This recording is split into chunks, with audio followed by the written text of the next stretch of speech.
Good morning and welcome to my YouTube channel for Kiht Collective. I'm Danielle King and I'd like to introduce today the amazing Dr Emma Kirke. I've wanted to interview Emma for a little while. We met at the Northern Blog Awards, didn't we? Yeah. And Emma is doing some incredible things, and so I just basically emailed her about interviewing her. Emma, would you just like to give an intro about what you do and also give all your social media handles as well? Okay, please. I'll try and remember everything. Okay, so I did a degree in osteopathic medicine. That was the first thing I did after A-levels. I've progressed on to osteomyology, so I have a doctorate in that. I then added clinical nutrition to my qualifications and personal training, and then I've kind of ended up doing the recipe things and everything else on top, but my essential qualifications are those. So I'm on Twitter on 2 different pages, because obviously I have my Medicinal Kitchen page, and then I have Dr Emma Kirke, which is sort of more personal to me as well, and obviously Facebook and everything else. But my website is just medicinalkitchen.co.uk. Right, okay, perfect. So on that I will link everything below in this. And another thing I forgot to mention is if you can make sure you subscribe and like this interview. Thank you very much. Emma, my first question for you is what actually originally got you into food and nutrition? It's quite a long story really. So I had a car accident in 2000 which left me with paralysis at the time, which fortunately was temporary, but long term I've got permanent spine and nerve damage. And one of the things that I was having problems with was obviously moving and the level of pain that I had. And I had, I'd say probably about a 2-year stint around 2005 to 2007 where the medications that they were giving me wasn't controlling any of the pain at all. So I got to a point where I had 20 different medications and I felt like I was in a bubble of kind of a blur really. I didn't understand what was happening, I couldn't control the pain, but at the same time I wasn't sleeping. I probably shouldn't have been driving, but I did. And I just had enough. I just got to the point where I thought, you know, they can't operate on me, they've told me it's too risky. And you know, they've got to the end of their tether. I've been to pain clinic and I've been to everywhere and I've tried literally every remedy I could think of. You know, and if someone had said to me, put a toad on your head and sleep like that for a week, I'd have probably done it. Exactly. So I just got to a point where I thought, you know, what else can I do myself? And literally it was food. The only thing I hadn't tried was changing what I was eating. Right. So I started to research obviously in Western medicine and Eastern medicine, and I compiled what I found was a list of things that could possibly irritate or increase the pain, and also a list of things that could possibly help me to reduce the pain. And I threw all of my tablets out of the window, literally, and cold turkeyed, which probably wasn't the best idea, but for me, I just got it in my head, that's what I was doing, and I just wanted it done. So there was 3 weeks of probably quite difficult time for me and my husband, and I changed what I ate, and within about 3 or 4 months it was a manageable level of pain. Obviously the side effect was that I lost a phenomenal amount of weight, and I hadn't anticipated on that, but obviously that helped me move around a little bit easier. So when I went back to see my neurosurgeon for a check, he said to me, if you can get down to 9 stone, I could probably operate. So that became a fixation, and I associated the weight with the pain, and the control of food became about controlling pain, and I ended up where I was probably 2 or 3 stone underweight for my height, and 9 stone for my height is underweight anyway, but this guy had said 9 stone and I just kept going. So I got to a point where I clearly had an issue, but I hadn't realised I had an issue, and I'm an intelligent person, you know, and it happened, it kind of crept up on me, and it was actually my brother that said, you've gone too far. It took me a long time to reverse that, because I'd got this firm idea in my head about how if I put weight on I was going to have more pain, and that was probably more difficult than losing the weight. because I had to get back to a sensible, healthy weight. Yeah. And that took a long time. So I started to look at my food and manufacture recipes for myself that meant that I was eating healthily for myself, but also I was starting to enjoy what I was doing. Yeah. And I realised that other people probably could have done the same sort of recipes, because I was cutting out certain foods that I knew made me worse and made my pain worse. So that's kind of how I got into the whole thing. But then fortunately for me, when I'd kind of been through this entire journey, it then meant I had a lot of preparatory information for when I was diagnosed with breast cancer.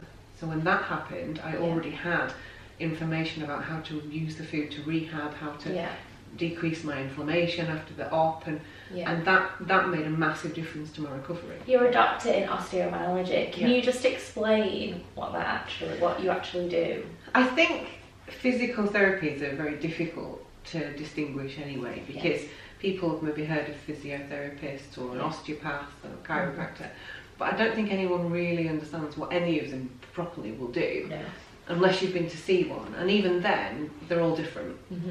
So within each field you can have a million different types of practitioner, so it makes it very complex. But in a sense, what I wanted to do was I wanted to have the training, the osteopathic medicine, and then I wanted to make sure that I had other treatment methods that I was allowed to use with patients. So that can include electrotherapy, it can include posture training, sort of rehabilitation, exercise prescription. So it's a nice, like a culmination of all different types of therapy. So had you had experience of actually being treated yourself? Yeah, I went and tried out lots of different treatments. Right, okay. Shopping. Yeah, exactly. Okay. So before I signed up for my degree, I went to a physio and I went to a chiropractor, I went to an osteopath, and I went to some alternative therapists, and I sort of thought to myself, which one did I like? Yeah. So how did I want to be treated? And because I think if you enjoy the treatment yourself, you enjoy giving it to somebody else. Yeah, of course. And it's a half-hour treatment. I never do less than that. Whereas some people, you maybe go in and it's a 5 or 10 minutes tops. So it's a holistic method. I'm trying to look at all aspects. And sometimes my patients will come in and the treatment is more about what's happening mentally for them. So they might have been going through a trauma of some kind, which then exacerbates their symptoms. So we need to talk about that. And I'm not a counsellor, but they're talking to me because they know it's confidential, and that's part of the treatment. So yeah, I do. I enjoy my job. Yeah. Amazing. Emma, when you've got like a huge level of experience of what you've been through, I think personally as well as professionally, when it comes to sort of like diet, nutrition and life experience, what would you say would be the best piece of advice that you could give somebody? As we've already said, the difficulty is it's very individual. Yes. Okay, I think the main thing is to not make it complicated. If you stick to some basic principles, and that is probably the easiest way for anybody to start to make a change to the diet and nutrition. If you have a goal, then obviously that becomes another level of kind of complexity. I work with boxers, I'm working with strongmen, I work with people who want to lose weight, so there's a whole different variation, but all of them we just try and keep it simple, because if I give somebody something too complicated, they won't make those adjustments in their life. Yeah. So one thing I wanted to ask you, there's absolutely loads of fad diets, food trends, and lots of different ways of eating, and a lot of things out there that are promote. It's quite confusing, I think. Yeah. What do you find works for you? Fad diets are going to be around, have been around, and they will definitely be making money for a long time to come. Especially now the nutrition and fitness industry is becoming a lot more mainstream, I'd say. Yeah, completely. So there's an awful lot of people that can promote certain types of diets, and keto is obviously something that's in the press at the minute, because obviously Baywatch are saying that's how they got in shape for the film, so it's kind of making it a bit more popular. People are different, I think we were saying. So what works for somebody might not work for somebody else. A fad diet might get you a quick result, but you have to be able to maintain the loss or the goal that you've got afterwards. And a lot of the fad diets don't provide that. It has to be more of an option for a lifestyle change. Definitely, I've tried all sorts of different things myself. I like to experiment on myself, and I do that before I give things to other people. I do find for me that a low carb, high fat diet tends to work better. So my protein's high, I eat carbs around my training, and I will do a carb loading day because that's what works for my body. So with the Medicinal Kitchen, you're obviously a recipe creator, which sounds really exciting. And all your recipes are soya, dairy, gluten, grain free. Is that, have I got that right?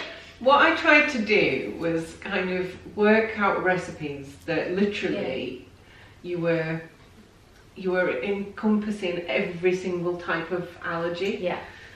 So what I wanted to do was to have a website where people could go, but no matter what they're trying to eliminate because of an allergy, they can have a recipe that will be working for them. And of course you can tweak them all if you want to. But that's how it kind of started. About your recipe creation, what's your favourite thing to make? Oh, my favourite, okay. Well, I miss bread. I do miss bread.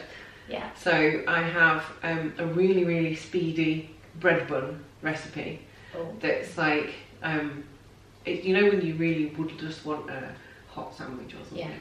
And it's like 2 or 3 minutes. So I like that because it's quick. And if you're trying to fulfill that craving that you've got, you want it to be fast. But it's amaranth flour that's the base of it. Oh, cool. I'll link that as well on the thing as well, because that'd be really cool. Which means that it's not a grain. So if people have got celiac, they can utilise that. And I quite like amaranth flour. It's quite a whole wheat kind of flavour with a nutty sort of edge to it, which is good. So I just put it in the microwave and then make a bread bun. That sounds really good. What has been your greatest achievement so far? Okay, there is quite a lot. I think recognition for my writing is one thing. I've been recognised as an osteomyologist, and that's an amazing thing within that field. But I think as a writer from a very young age, that was always something that I would like to have had, that recognition, and I've just become a member of the British Association of Journalists. So it's kind of in a bigger field and a more diverse kind of area of work. It's getting that professional recognition. I think that it makes a difference, definitely, to me. But then I suppose most people will say that your biggest achievement is still being here. True, that's a good point. This leads on perfectly, actually. So obviously you talked about your greatest achievement. Where next? What are you going to do next? 2018's got some interesting projects that are kind of being worked on at the moment, shall I say, and some of that will be writing. I've got some interesting things happening with companies I can't mention yet, but so that's exciting for me. I don't want to completely leave my clinics and my patients, but I am aware that physically I'm probably not going to be able to work at the work rate I am. One of the things that happened when I'd had the breast cancer, I kind of came across a bit of an issue, shall we say, with the post-op result. Without talking, the kind of reconstruction I've had is very specific, but it causes very specific issues. So I actually am in the middle of finalising some solutions that hopefully will be there for next year to help other women in the same situation. But it's only specifically for the kind of reconstruction I've had. That's happening, and I think I'd just like to get to a point where I'm helping as many people as I'd like to help. Because although the internet and social media is fantastic, I still think that it's very flooded. Yeah. So you have a kind of a large amount of things, and you don't necessarily hit the people who actually you can help. Does that make sense? Yeah. I'd like to be reaching more. Yeah. You know, because it is difficult, and you do feel like you're on your own. You know, and certainly with the breast cancer, I found that, you know, you go through the journey and you're supported. You've got the nurses there. You can ask questions. You've got other people going through the same thing. And of course, when you're fighting it, you're a warrior, and everybody thinks you're amazing because you're being positive and all the rest of it. As soon as you're told you're okay, what happens? Yes, but There's nothing. You're okay. You don't have the support network anymore. You're no longer a warrior. You're not battling anything. You're not amazing anymore. You're not an inspiration because you've done it. So there's a massive kind of, a lot of women I speak to, there's a massive dip because, you know, who are you? You've been through this whole life-changing event, and that's the point where your safety net's gone. And I'd maybe like to do something about that. Yeah, that sounds really good. Yeah, I'm not sure what though. Yeah. But it's definitely an area I think where there's a gap. There's something that needs to be put in place. So yeah, so I don't know. I'll have a think. Watch your space. Yeah. Who inspires you? Yeah, inspirational people. I don't know. I think people who the everyday people who kind of do amazing things rather than somebody, you know, in the limelight. I mean, if I was going to say an entrepreneur that inspires me, Michelle Mone has to be the person who I pick. I think she's had a very, you know, unique background, and she's brought herself up from nothing, and she's now a phenomenal entrepreneur and businesswoman, and of course advising the government, and she's House of Lords and everything. So she's probably somebody I admire because she's obviously kept going. But you know, I meet people every day who have got ordeals that they're trying to overcome, and I find them they keep me going. Yeah, you know, rather than a fitness guru or something. Yeah. Alongside the huge amount of things that you actually do, which is incredible, you also run a blog. Yeah. just another slight string to your bow. So what motivated you to set up your blog? It was the access for other people. Right. You know, I've been discovering all these things and trying to work my way through a minefield, and I thought other people probably need access to that resource. So that's really why I set it up. So there's a little bit about my own journey on there. Yeah. There's some information about general health and how you can utilise food and exercise to maybe improve your quality of life. And then obviously there's recipes on there and various links to other things. But yeah, it was really about other people having access to information that I hadn't had access to. Yeah. You obviously lead a really, really busy lifestyle, doing all the, you know, you've got quite a lot of elements to your job. How do you fit everything? How do you fit in the healthy, in the exercise? I get up at 5:30. Oh. In the morning. And I always eat before I train. So I have breakfast, and then I will prep my meals for the day. I then will go and train whatever I'm training, and then go to work. It's organisation. Yeah. It's the only way I can do it. You know, and the disciplines, you know, it's not easy, and I won't pretend that I have, you know, super motivation. Spring out of bed at 5:30 in the morning. Sometimes I do, obviously. Sometimes I do, but I'm now used to the 5:30 getting up as well. So Emma, you know, we've talked through a lot of what you've been through in this interview, which is incredible, and also the things you've done both professionally and personally. If anyone's watching this, what one top piece of advice would you give to somebody just about everything you've done, I suppose? It's quite a tough question, sorry. Yeah, it is a tough question. I know. Yeah, one top piece of advice would be very difficult, but I think the thing that stands out to me for everything that I've been through is kind of trying to enjoy it. You know, everything. I think there's an awful lot of stress in life now. You know, we all get kind of caught up in this crazy thing, and I don't think that we generally stop and appreciate what we have.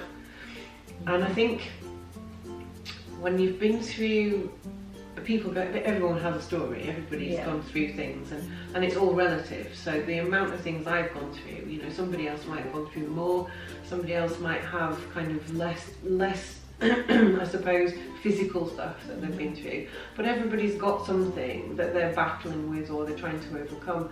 But I do think, you know, enjoying what you've got, your friends, your family, you know, and if you're lucky enough to enjoy your job, enjoy your job. If not, maybe get a different job. Good advice. I feel a bit evangelical. That's really good. So I just want to say that thank you so much for doing this interview today. It has been amazing. My pleasure. And for you guys, I hope you've enjoyed it.